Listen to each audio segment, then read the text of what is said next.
Hello বন্ধুরা, দেখো ready সেডি হয়ে বাড়ি থেকে বেরিয়ে গেলাম। এখন যাবো শ্বশুরবাড়ি। শ্বশুরবাড়ির জন্য একটু লেট হয়ে গেলো এটা পোস্ট করতে। এখন রেডি সেডি হয়ে আমি বেরিয়ে গেছি আমরা ঘরের থেকে। তো হাজবেন্ড আর আমার ছেলে আগে আগে যাচ্ছে, আমি পিছিয়ে পিছিয়ে যাচ্ছি। আর ফুলি একটা নিয়ে নিয়েছি, কেন কি যা গরম পড়েছে জিনিসপত্র নেওয়া একদম পারবো না। কেন আমাদের ট্রেনটা 2 নম্বর প্ল্যাটফর্মে রেখেছি, তার জন্য আজকে যাচ্ছি বন্দে ভারতে।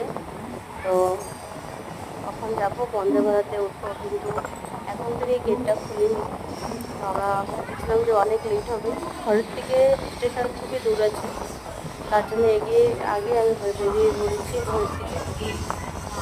আর এখন দেখো আমরা স্টেশনে পৌঁছে গেছি, ট্রেনের সামনে আছি এখন। যেহেতু চিন্তা নেই, এখন অপেক্ষা আছে যে আমার জাল বলে আমার বড় যা, আর আমার জাল নেই, এই যে আমি। আর এখন অপেক্ষা আছি ট্রেনটা কখন খুলবে, লাগেজগুলো উঠাবো, অপেক্ষাতে আছি। এই দেখো এখন আর লাগেজ নিয়ে এখন ঢুকবোই। আর চলো বাই সবাইকে।